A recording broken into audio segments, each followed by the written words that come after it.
I found my wife's phone last night. The messages I discovered have destroyed my entire world. I don't even know where to start. I'm sitting in a hotel room right now, hands shaking as I type this. The bottle of scotch beside me is half empty, but I'm still nowhere near numb enough to process what I've learned about the woman I've loved for 8 years. The things I've read, they're like something out of a nightmare. But I should start from the beginning. My name is Nathan, and until yesterday, I thought I had the perfect marriage with Jennifer. We met in college, dated for 3 years, and built what I believed was an enviable life together in our suburban home outside Boston.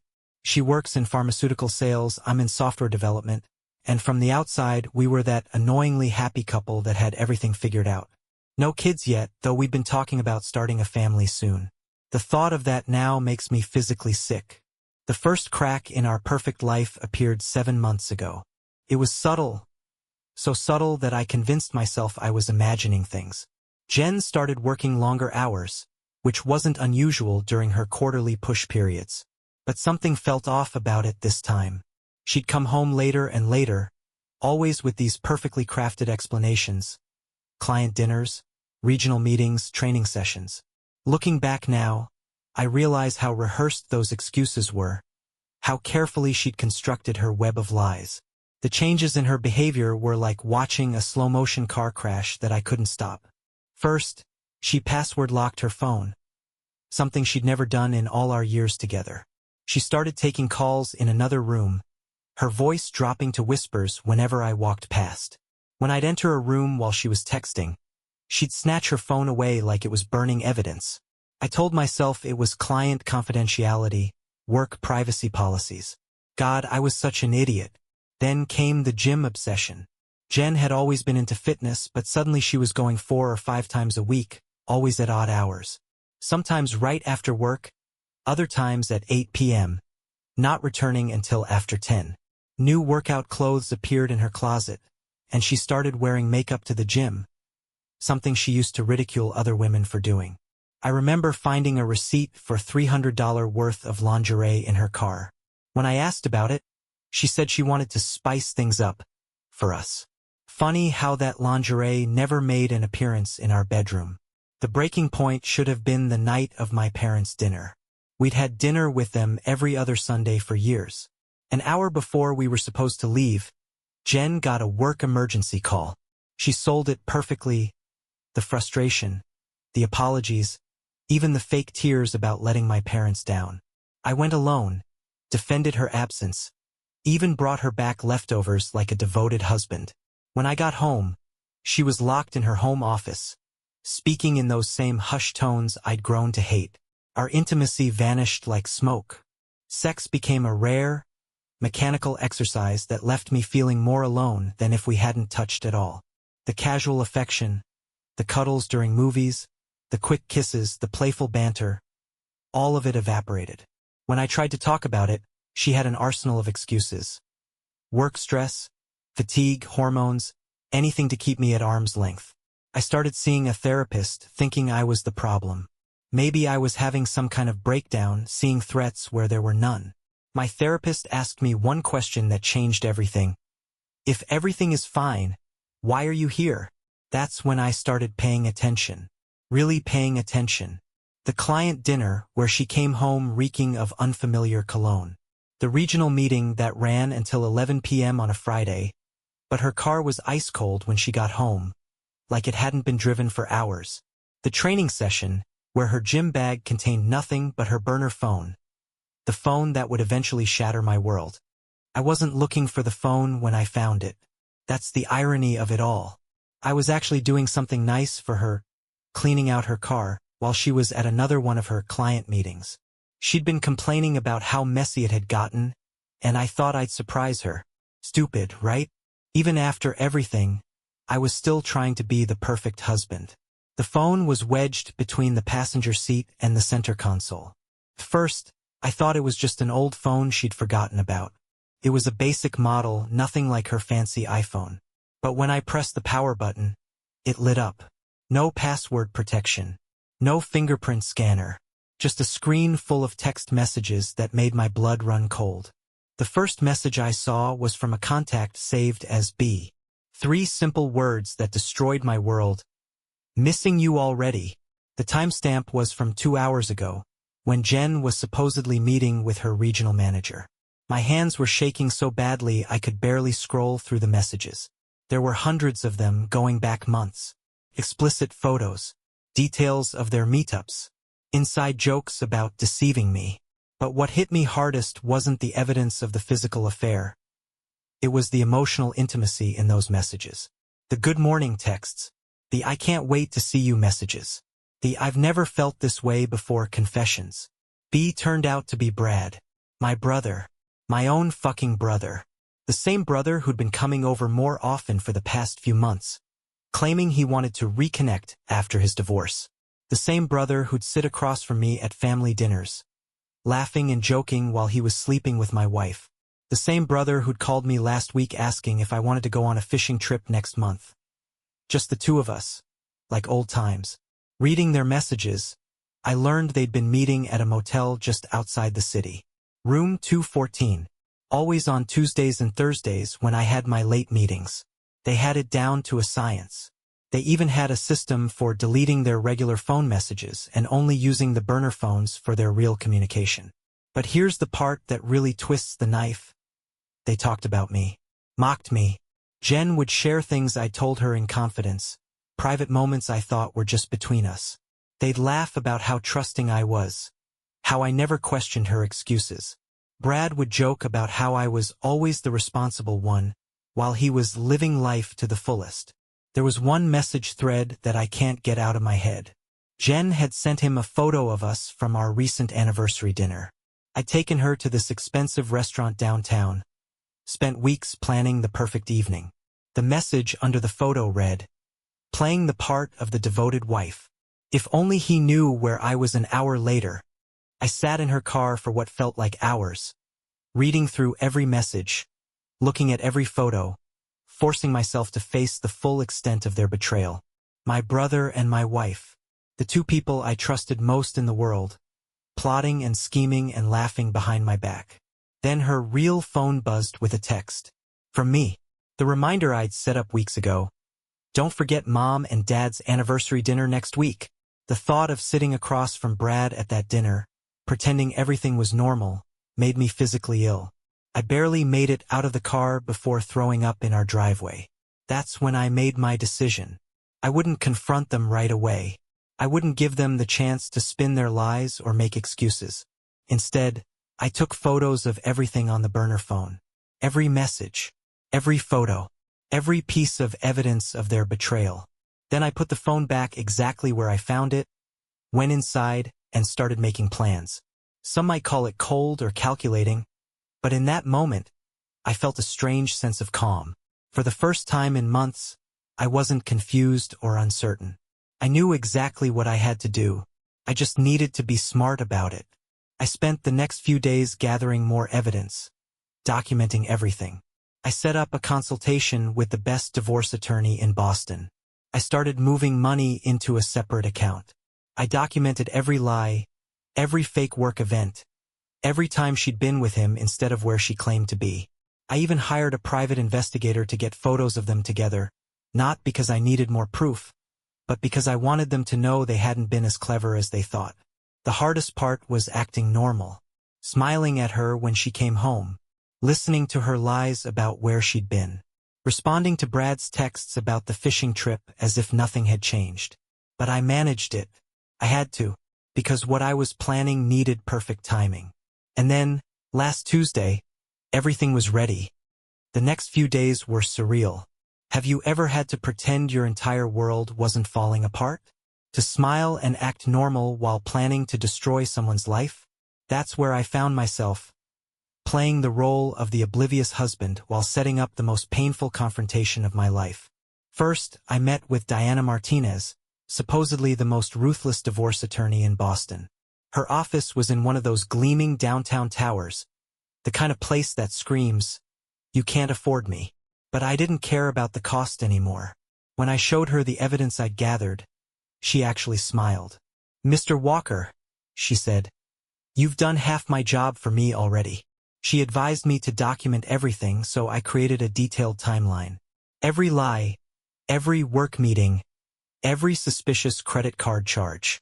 I hired a PI named Mike, an ex-cop who specialized in infidelity cases. Within 3 days, he delivered a folder of photos that made me sick to my stomach. Jen and Brad together at various hotels, restaurants, even making out in her car in the parking lot of the gym where she was supposedly working out. But it was the financial trail that exposed the true depth of their deception. Mike discovered that Brad had been expensing their meetups through his company for months. As a regional sales director at Pharmatech Solutions, he had significant expense account privileges, while Jen's position in sales at Medicorp provided the perfect cover. They'd created an elaborate scheme of fake, intercompany collaboration meetings that looked perfectly legitimate on paper. Their system was brilliant in its simplicity. Brad would schedule vendor collaboration meetings or cross-company sales strategy sessions at various hotels. Company policy required meeting agendas and attendee lists, so he'd include Jen's name along with 2 or 3 other Medicorp representatives who never actually showed up. The hotels were always nice enough to seem appropriate for business meetings, but not so luxurious as to raise red flags with accounting. They got bolder over time. Brad started booking fake conference calls and virtual meetings as cover for their afternoon rendezvous. He'd reserve meeting rooms at hotels for better internet connectivity. When traveling, charging everything to his corporate card. The company automatically approved expenses under $500, which meant most of their meetups never got a second look. I discovered their pattern when I noticed something odd in Jen's calendar.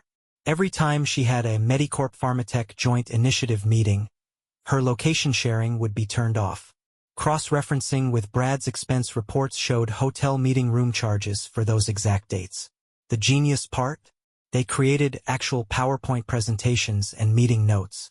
They'd spend 15 to 20 minutes discussing legitimate business to establish an email trail. Then they'd spend the next few hours fucking in the hotel room Brad expensed as an extended strategy session. The Hampton Inn was their biggest mistake. Brad got cocky and started booking the same room, 214, through his corporate travel portal. The hotel's records showed he specifically requested that room number each time. When Mike asked the hotel manager about it, they mentioned it was one of their quieter rooms, away from the elevator. They'd even started keeping a bottle of Jen's favorite wine in stock because they thought Brad was such a loyal business customer. I spent 3 days documenting everything. My spreadsheet showed over $12,000 in hotel charges alone, all billed to Pharmatech Solutions. That's when I found something that changed everything. While going through our home office, I discovered Jen had a second private email account. The password wasn't hard to crack. It was my brother's birthday. Real subtle, right? What I found in that email account made the text messages look tame. They'd been planning to leave together. Had it all mapped out.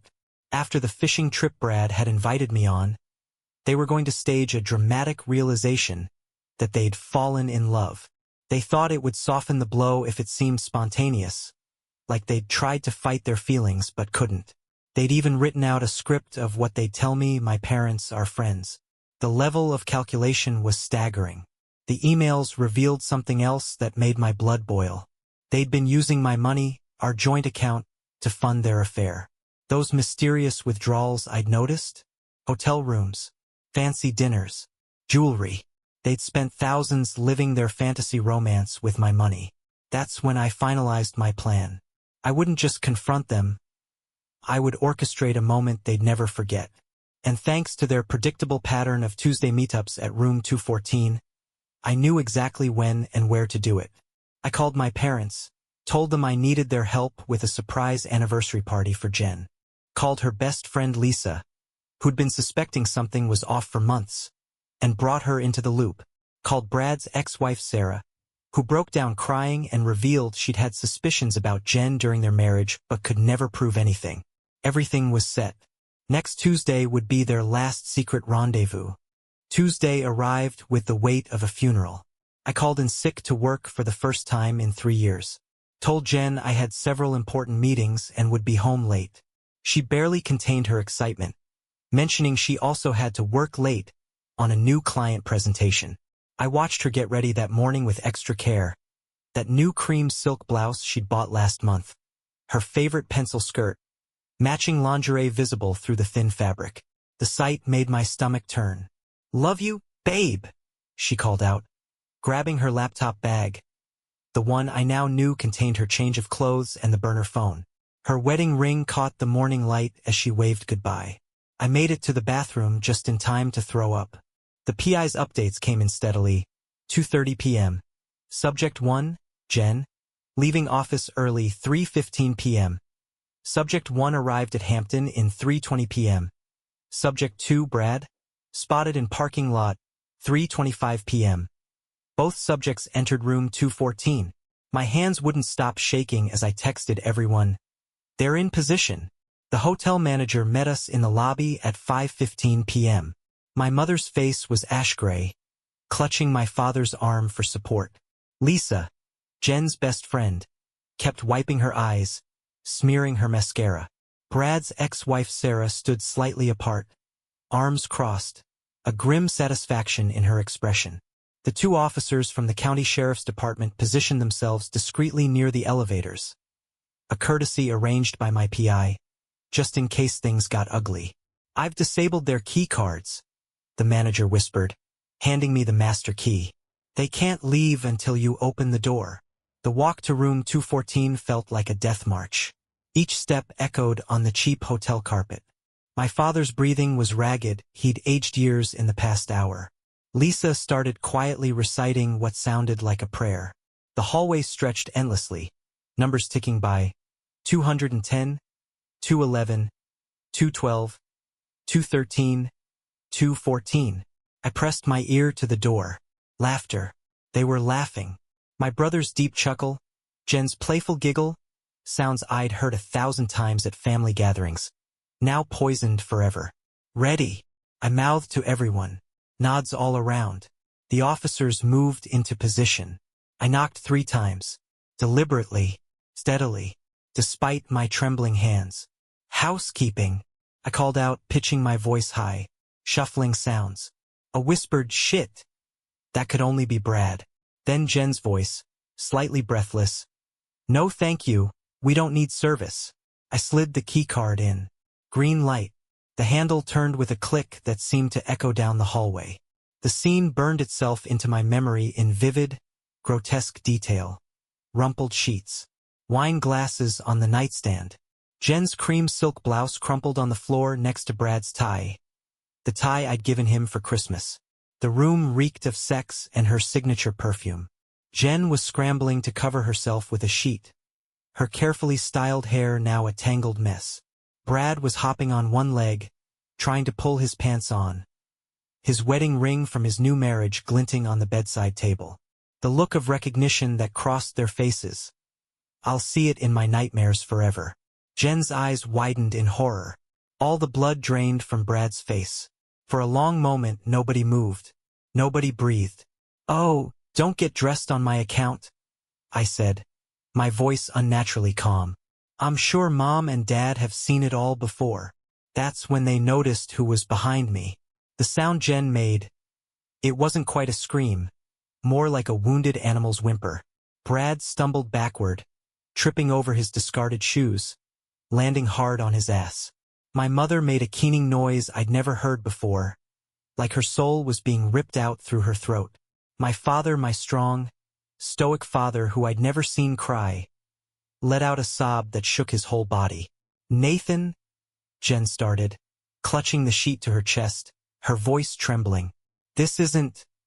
We can explain. It's not what it." "Explain." I laughed, and the sound scared even me. "Explain what exactly? The fake business meetings? The company credit card charges? Room 214, your regular Tuesday afternoon fuck spot." Brad finally found his voice. "Bro, please. You don't understand. I'm not your brother." The roar tore from my throat with such force it felt like razors. The officers stepped forward, but I waved them back. Brothers don't do this. Brothers don't spend months lying, scheming, laughing at how stupid and trusting their brother is. Jen was hyperventilating now, mascara running down her face in black rivers. Please, please stop. I pulled out my phone, opened their text messages. Let's share some highlights with everyone. Shall we? Here's a good one from last month. God, I love how dumb he is. Actually brought me soup when I said I was sick last week. If he only knew I was with you. Stop it, Jen shrieked, pressing her hands over her ears. Oh, here's a classic from Brad.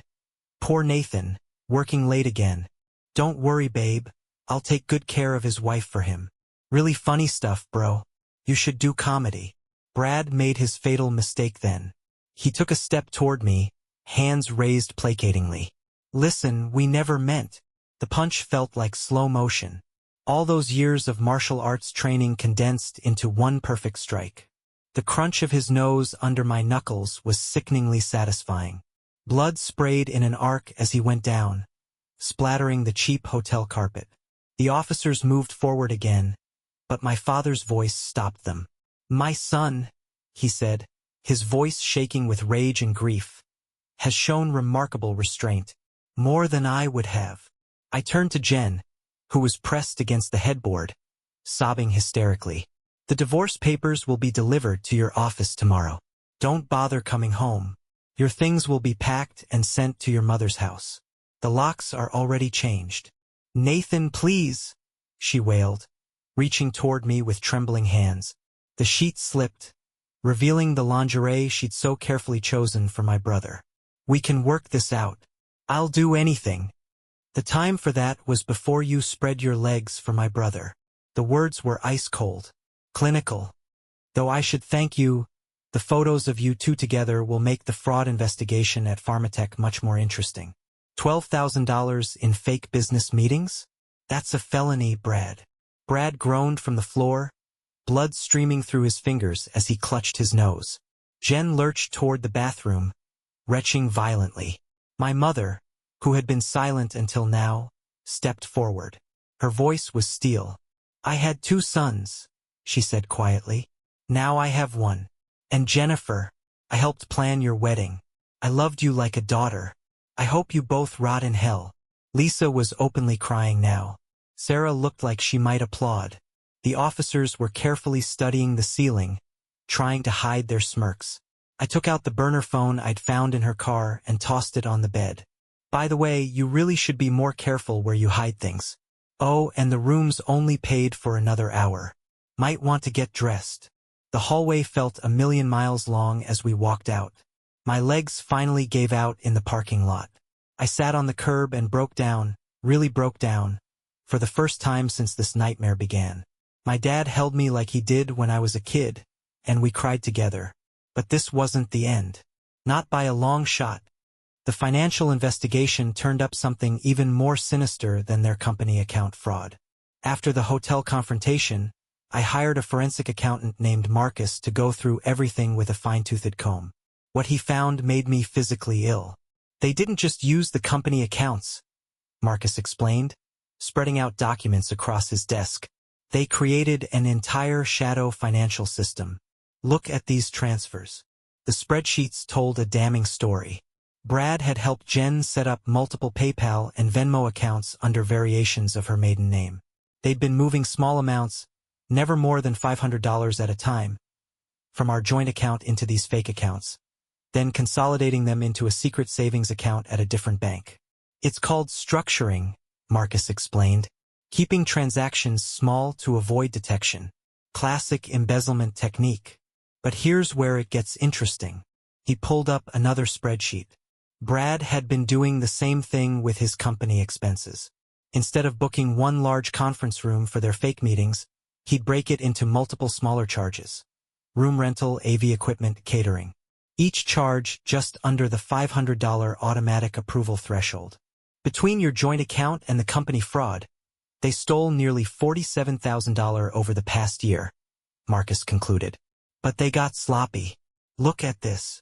He showed me an email chain they'd accidentally left in the company's shared drive. Brad and Jen had been planning to use the money for a down payment on a condo in Miami. They'd already toured properties using one of his business trips as cover. I forwarded everything to both HR departments. Within hours, all hell broke loose. Pharmateca's internal audit team descended on Brad's office like a swarm of locusts. They found more, so much more. He'd been running the same scam with other expenses, inflating client dinner bills, faking taxi receipts. The total fraud added up to over $100,000 when they included all his creative accounting. Jen's company wasn't any better. Their audit revealed she'd been padding her expense reports too, coordinating with Brad to double bill their meetups. She'd claim a client dinner while he'd submit the same meal as a business expense. They'd even started coaching other sales reps on how to maximize their expense accounts, taking a cut of the proceeds. The confrontation at corporate headquarters was almost as dramatic as the hotel scene. I got to watch the security footage later. Brad being escorted out, box of belongings in his arms, face still swollen from our encounter. Jen had it worse. She'd shown up drunk, screaming about how she was pregnant, how they couldn't fire her. Security had to remove her from the building. Their careers in pharmaceutical sales were over. Both companies filed criminal complaints. The SEC got involved because Pharmatech was publicly traded, and Brad had been submitting false financial documents. The term wire fraud started getting thrown around by serious-looking people in dark suits. But the real kicker? Those fake PayPal accounts were registered using my email address. They'd been planning to pin everything on me if they got caught. Brad had even drafted an email claiming I was the one running the expense fraud scheme, forcing them to help me or else I'd reveal inappropriate photos of Jen to their coworkers. The depth of their betrayal went beyond just sex and lies. They'd tried to set me up to take the fall for their crimes.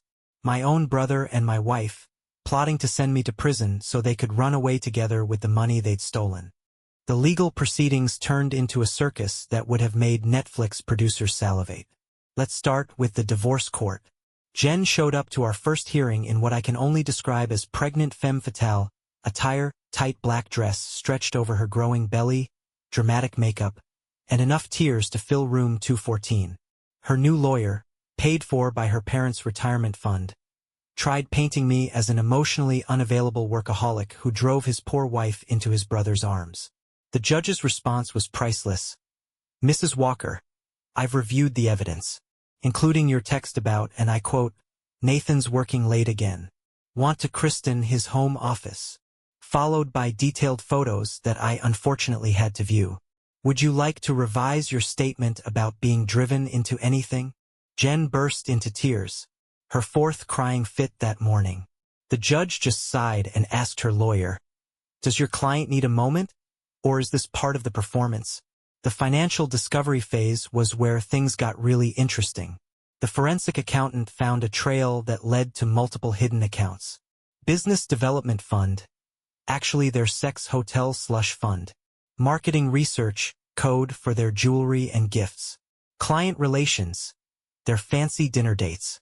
Future investment portfolio, their planned escape money. Brad's company legal team was ruthless. They found evidence that he'd been running similar scams with other business partners. Turned out room 214 wasn't just for Jen. He'd been expensing meetings with at least 2 other married women. The company lawyer's presentation included a PowerPoint slide titled Walker's Women, complete with a spreadsheet tracking hotel charges by mistress. Jen's face when that slide appeared was almost worth the whole ordeal. Almost. The criminal investigation brought new surprises. The detective assigned to the case had seen it all, but even he was impressed. Most people just cheat, maybe steal a little. Your brother and wife created a whole parallel financial system. They had spreadsheets tracking their spreadsheets. It's almost admirable in a sociopathic way. Their text messages about the fraud were damning. Brad, just expense it as AV equipment rental, Jen. But it's lingerie, Brad. Trust me. What you do in that lingerie is very audiovisual winking face. The SEC investigation revealed Brad had been cooking his department's books for years. He'd created fake client meetings to hide their affair expenses, then created more fake meetings to hide the fake meetings. It was like Inception, but for fraud. Then came the pregnancy complications. Jen's lawyer tried using her condition to delay proceedings. Your Honor, my client is in a delicate condition. Judge. So was her marriage. Next argument. The stress could harm the baby. Judge. The stress of committing federal fraud didn't concern her. She needs time to prepare. Judge. She had time to prepare detailed expense reports for lingerie. Motion denied. Brad's criminal defense strategy was something else. He tried claiming he had a sex addiction combined with spreadsheet compulsion disorder. Apparently not a real thing, according to 3 separate psychiatric evaluations. His lawyer actually said in court, "Your Honor, my client was so obsessed with proper expense documentation that he accidentally committed fraud."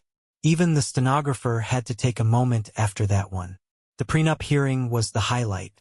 Jen's lawyer tried arguing it was invalid because she'd signed it under the influence of love. The judge's response made the local bar association newsletter. "Counselor, unless love is a new street drug I'm unaware of, that's not a valid legal argument. Although given your client's behavior, perhaps we should drug test for it." Sarah's revelations about Brad's past infidelities opened a floodgate of dirty secrets. Turns out my brother had quite a history of destroying marriages, and people were finally ready to talk. Amanda, his college girlfriend, sent me 6 years' worth of evidence in a single email dump. The biggest bombshell? Their drunk hookup at my wedding rehearsal dinner wasn't just a one-time thing. She had photos from the next morning, Brad sneaking out of Jen's bridal suite at 6 a.m., 5 hours before our wedding. My own goddamn wedding day. The messages they exchanged afterward were nauseating. "Jen, last night was wrong. I'm marrying Nathan today." Brad, "You weren't saying that at 3 a.m. winking face." Jen, "This has to stop. I love him." Brad, "Sure you do. But you want me. Always have." Jen, "I'm walking down the aisle in 4 hours." Brad, "And I'll be right there, watching my brother marry the woman I just ked." Those messages explained something that had always bothered me. Why Jen had been so insistent on rewriting her vows at the last minute. The original ones included, "I've never loved anyone else." The new version, "You're the one I'm choosing." Now I knew why. Carol from Jen's office came forward next. The conference room incident wasn't a one-time thing. She had security footage timestamps showing Brad signing in as a vendor at least twice a month for the past year. The conference room they used had a perfect view of my office building across the street. They were literally screwing while watching my office lights. Keith, Brad's high school friend, had more than just that boathouse video. He'd set up a GoPro for a time-lapse of the sunset that day. Instead, it captured 6 different occasions where Brad and Jen snuck off together during the party. The worst part? It was my birthday party. They'd organized it together as a surprise. Their relationship imploded spectacularly once everything came out. Without the thrill of sneaking around, they turned on each other like rabid dogs. Brad's drinking got worse. He started drunk texting everyone at 3 a.m. To me, "She meant nothing bro brothers before hoes, right? Remember when we were kids?" To Mom, "You always loved Nathan more anyway." To Jen, "You ruined my life, you crazy bitch." To Tank, Crystal's boxer husband, "Square up, bro, I'm not scared of you." To his lawyer, "Can we sue Nathan for punching me? I have rights."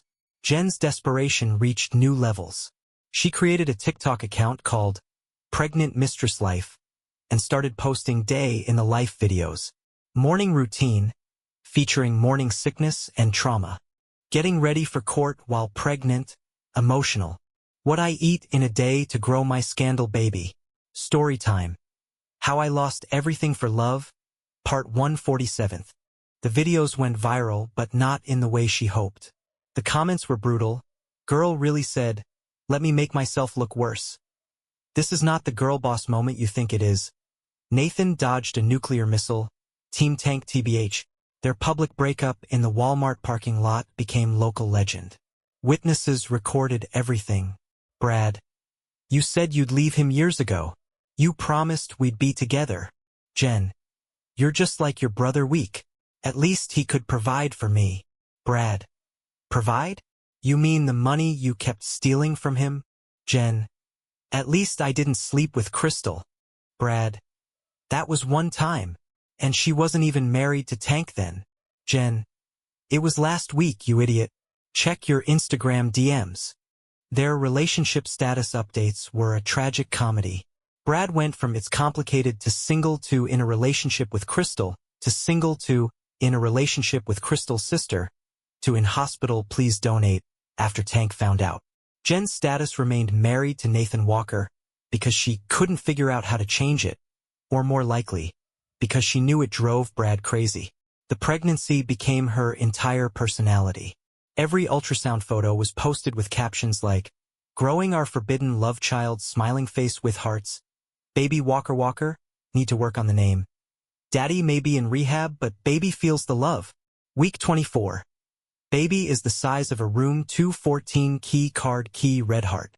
The real breaking point came when Jen's sister Madison finally cracked and released the full text history between Jen and Brad. 6 years of messages, including plans to run away together that never materialized because Brad wasn't ready, discussions about how to spend my money, jokes about me working overtime to pay for their hotels, rankings of their favorite meeting spots. Room 214 was actually third, behind my home office and Brad's company car. Plans for the baby that didn't include me, dating back months before I caught them. But the most devastating text was from our last anniversary. While I was setting up a surprise dinner, they were planning their own celebration.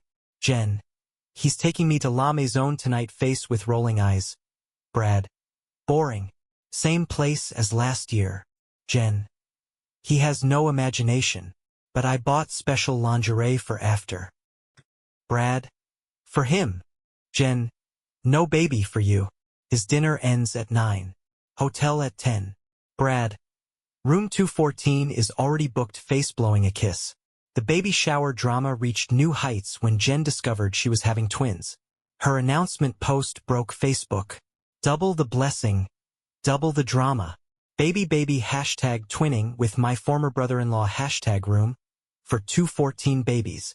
Brad's response was to check himself into rehab, then check himself out 3 hours later because they wouldn't let me keep my phone. He started a podcast called My Brother's Wife, which lasted exactly 2 episodes before his lawyer shut it down. The family tried intervention after intervention. "Mom, you're both dead to me, but I want to meet my grandchildren." Dad: "The twins deserve better than both of you." Aunt Martha: "Have you considered family therapy?" Grandma Rose: "Are we sure the mailman's not involved?" Their last public meltdown happened at my parents' church, where Jen had been attending to restore her reputation. During a prayer service, she stood up and announced, "I need to confess. Brad and I had sex in the church parking lot during last year's Easter service, right next to Nathan's car. We used his gym towel to dash." The pastor cut her mic. 3 elderly ladies fainted. Dad had to be physically restrained from accessing the church's bell tower with his lighter fluid. Mom stress ate an entire communion wafer bowl. That night, Brad drunk-dialed everyone in his contact list. Nathan: "Hick, remember when we were kids and shared everything? Good times." Mom: "Why didn't you love me more than Nathan?" Tank: "I'm sorry about Crystal's sister, and her mom, and her cousin." Jen: "The twins better not come out looking like the UPS guy." The next morning, Jen posted, "Setting boundaries with toxic baby daddies, prohibited hashtag pregnancy journey hashtag twinning, and winning hashtag where is Tank." The twins were born on a Tuesday. Room 214's old check-in time. The universe has a sick sense of humor. Jen posted the birth announcement on every social platform. "Welcome to the world, Madison and Bradley Jr. Mommy's little miracles. Baby hashtag twinning, and sinning hashtag scandal babies hashtag where is Brad." Brad was notably absent, having checked himself into his 4th rehab facility after Tank caught him with Crystal's cousin at a Denny's. His only response to becoming a father was a blurry Instagram story of him doing shots with the caption, "Dad life, be crazy zany face." The paternity test results arrived in a manila envelope that changed everything. Turns out karma has a twisted sense of humor too. The twins weren't Brad's. They weren't the UPS guys either. They belonged to Tank. The timeline matched perfectly with Jen's revenge hookup, after catching Brad with Crystal at that Denny's. She'd posted about it cryptically. Sometimes you need a real man to make you forget a boy boxing glove #boxer brief. Brad's reaction was to finally complete rehab, motivated by the realization he'd destroyed his entire life for a woman who'd been sleeping with his ex-girlfriend's new husband. He sent me his first sober email in months. Nathan, I know sorry doesn't begin to cover it. I ruined everything for nothing. Tanks babies. Fucking tanks babies. At least you can laugh at that. I know I would, if I could feel anything besides shame. Your former brother. Jen's parents finally cut her off after she tried to pitch their story to Lifetime Movies. Her pitch email leaked. Think Brothers meets Knocked Up meets Fight Club, but with more Excel spreadsheets. The family reconstruction began slowly. Mom and Dad started couples therapy. Dad's arson attempts decreased to once a month. Mom only cries at church when someone mentions brotherly love or accounting. Tank and Crystal renewed their vows. They invited me, not Brad. Tank's best man speech included a special shout-out. To Nathan, thanks for making me realize Crystal ain't so bad. Your ex made her look like Mother Teresa. Grandma Rose had the last laugh. She updated her will one final time. Nathan. The house, investments, and family heirlooms. Brad. The ceramic frog collection, all broken during Dad's last arson attempt. Jen. A single penny with a note. Still more than you deserve. Tank's twins. A trust fund for therapy. I moved to Seattle. Needed the rain. Started over completely. Adopted 2 dogs, no twins. My therapist says I'm healing. I still check hotel room numbers compulsively, but I haven't set anything on fire, so that's progress. Brad sells timeshares in Vegas now. He's not allowed within 500 feet of any Denny's or pharmaceutical companies. His podcast, My Brother's Ex-Wife, had another man's twins, peaked at number 3 in the personal journals category before his lawyers cease and desist. Jen's TikTok career pivoted to single mom life with Tank's twins. She's dating her bankruptcy lawyer. They met while discussing her multiple fraudulent credit card applications. Romance isn't dead. It just requires better legal representation. The Hampton Inn converted room 214 into a storage closet after too many people tried booking it for historical reconstruction purposes. The manager sends me Christmas cards. Tank and Crystal named me the twins' godfather, which is either the universe's greatest joke or its way of saying, sorry about everything. Here's some ironic closure. Life moves on. Some days I can laugh about it. Some days I still want to check hotel registries. But mostly, I'm just grateful for what the whole nightmare taught me. Trust your gut. Check your joint accounts. Never let your brother handle your expense reports. Always get a prenup. Don't date anyone named Crystal. Keep your divorce lawyer on speed dial. And never, ever trust room 214.